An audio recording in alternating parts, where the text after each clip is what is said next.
Selamat datang di channel Lentera Waktu, channel yang berusaha memberi cahaya bagi generasi muda di seluruh Indonesia. Yang belum subscribe, jangan lupa subscribe dan pencet tombol loncengnya supaya kamu mendapatkan notifikasi saat ada konten baru di channel Lentera Waktu. Pasti teman-teman sudah tidak asing lagi kan dengan kata bullying. Bullying ini memang sangat sering terjadi, terutama pada saat usia remaja. Bahkan di usia anak-anak pun juga ada kemungkinan adanya perilaku bullying ini. Namun, saat usia anak-anak, perilaku bullying ini tidak kelihatan. Karena apa? Karena perilaku bullying dinyatakan dengan dalih hanya bercanda, kemudian ya sudahlah masih anak-anak, mungkin dia cuma bercanda. Padahal dari kata-kata tersebut akan menimbulkan rasa aman pada pelaku bullying saat anak-anak. Pada akhirnya terbawa saat mereka remaja. Sebelumnya bullying itu apa sih? Bullying itu kalau secara bahasa menggertak, tapi secara istilahnya bullying ini merupakan tindakan menindas kepada seseorang dengan tujuan untuk menyakiti, kemudian merendahkan, dan tujuan-tujuan tertentu lainnya. Nah, kenapa bullying ini bisa terjadi? Sebenarnya bullying itu tidak hanya sekedar memukul, kemudian menjatuhkan, tidak hanya sekedar itu. Tapi ada beberapa jenis bullying. Yang pertama yaitu ini, verbal bullying. Verbal bullying ini dilakukan secara verbal, menyakiti secara verbal, menindas secara verbal, merendahkan secara verbal. Mulai dari mengolok-olok, kemudian body shaming secara verbal, di hadapannya langsung, dan jenis menyakiti lainnya atau menindas lainnya dilakukan secara verbal. Kemudian yang kedua yaitu ini, social bullying. Social bullying ini merupakan tindakan menindas seseorang, tindakan mengintimidasi seseorang yang dilakukan dengan cara mengajak temannya untuk membenci korban, kemudian mengucilkan korban, kemudian mengolok-olok korban dari belakang. Nah, itu. Yang ketiga yaitu ini, fisik bullying. Nah, fisik bullying ini yang sering kita ketahui. Fisik bullying ini cara mengintimidasi seseorang dengan cara fisik, mulai dari menjatuhkan, memukul, kemudian menjambak, mencekik, dan lain sebagainya yang berupa fisik. Kemudian yang keempat yaitu ini, cyberbullying. Cyberbullying ini merupakan tindakan mengintimidasi seseorang yang dilakukan di media sosial terutama. Mulai dari body shaming, kemudian mengolok-olok, menjelek-jelekan, kritik tajam, dan lain sebagainya yang semuanya itu bersifat mengintimidasi korban. Nah, itu dilakukan di media sosial, itu namanya cyberbullying. Jadi ada 4 jenis-jenis bullying, tidak hanya sekedar bullying fisik saja. Lalu siapa saja sih sebenarnya yang ada di balik tindakan bullying ini?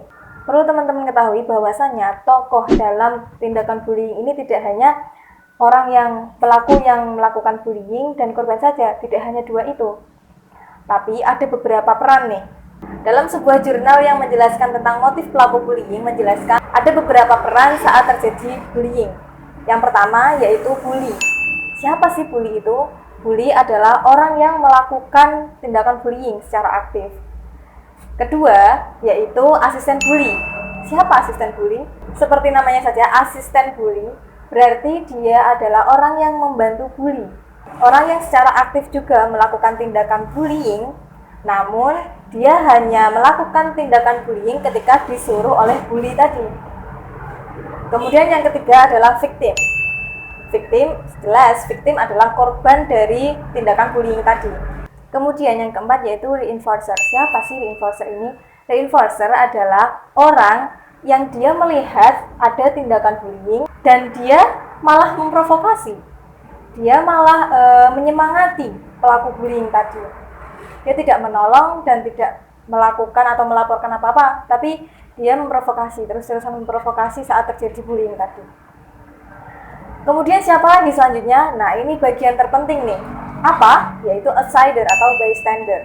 Bystander ini atau outsider ini yang menentukan bullying ini akan berkelanjutan atau tidak. Nah, siapa sih outsider atau bystander ini? Outsider atau bystander ini merupakan orang yang melihat tindakan bullying.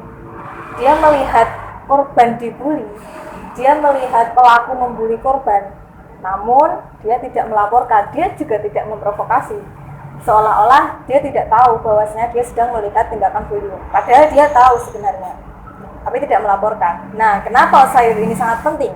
Kenapa outsider ini menjadi titik fokus? Apakah bullying ini akan berkelanjutan atau tidak? Sebenarnya ada beberapa motif dari pelaku bullying. Albert Bandura, seorang tokoh psikologi yang terkenal dengan social learning teorinya atau teori belajar sosial, menjelaskan atau menyatakan bahwasanya perilaku seseorang itu didasarkan pada lingkungan sosial yang membentuknya. Misalnya, ketika si A berada di lingkungan yang katakanlah dalam tanda kutip buruk, maka perilaku yang mungkin akan terjadi pada si A adalah buruk juga. Sebaliknya, apabila si A berada di lingkungan sosial yang baik, dalam tanda kutip baik, maka perilaku yang dimunculkan oleh si A tadi juga akan baik. Jadi salah satu faktor yang mempengaruhi tindakan bullying ini adalah lingkungan sosial dari pelaku bully tadi. Faktor lain juga karena adanya rasa dendam. Nah, biasanya pelaku bullying ini juga dulunya adalah mantan korban bullying. Kenapa? Karena pada saat dia menjadi korban bullying, dia merasa bahwasanya dirinya itu lemah dan dia berhak ditindas oleh orang yang menganggap bahwa dirinya tinggi.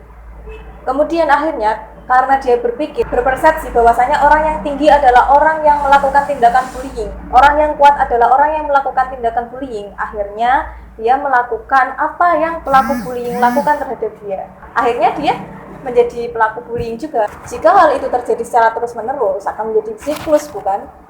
Sekarang kita kembali ke outsider tadi atau bystander tadi. Outsider atau bystander adalah orang yang melihat kejadian bullying tapi dia tidak memprovokasi ataupun melaporkan ke pihak yang terkait. Ini menjadi titik fokus. Apakah bystander ini akan berkelanjutan atau tidak? Karena pelaku bystander ini merasa bahwasanya dia sudah terpenuhi kebutuhan amannya. Jadi kalau menurut Abraham Maslow, seorang tokoh psikologi juga, itu kan ada kebutuhan-kebutuhan manusia, hierarki kebutuhan manusia yang harus dipenuhi oleh manusia. Di antaranya yaitu kebutuhan rasa aman tadi. Nah, pelaku bullying ini dia merasa aman atas kehadiran outsider atau bystander tadi karena dia tidak melaporkan dan tidak melakukan apa-apa. Pada akhirnya pelaku bullying ini merasa, wah ternyata aku diizinkan melakukan tindakan seperti ini. Wah ternyata aku tidak dilaporkan dengan melakukan tindakannya seperti ini. Jadi outsider ini yang menentukan apakah bullying ini berkelanjutan atau tidak. Nah, apabila tindakan bullying ini dilakukan secara terus-menerus atau bahkan menjadi siklus, berapa banyak seseorang yang akan menjadi korban? Dan dampak psikologis korban diantaranya adalah kecemasan, kemudian penarikan diri dari dunia sosial, kemudian depresi, bahkan beberapa ada yang berakhir dengan tidak menginginkan kehidupan. Dan tugas kita sekarang adalah ketika kita sudah mengetahui motif pelaku dan dampak psikologis korban bullying, maka tugas kita sekarang adalah memanusiakan manusia. Jadi seperti itu teman-teman. Apabila teman-teman merasa bahwa konten ini merupakan konten yang menarik, dan apabila teman-teman menyukai konten ini, jangan lupa like, komen, dan share sebanyak-banyaknya ke teman-teman kalian. Jangan lupa subscribe juga ya teman-teman, supaya kami lebih semangat lagi untuk membuat konten-konten selanjutnya yang bermanfaat. Terima kasih, sampai jumpa di episode selanjutnya.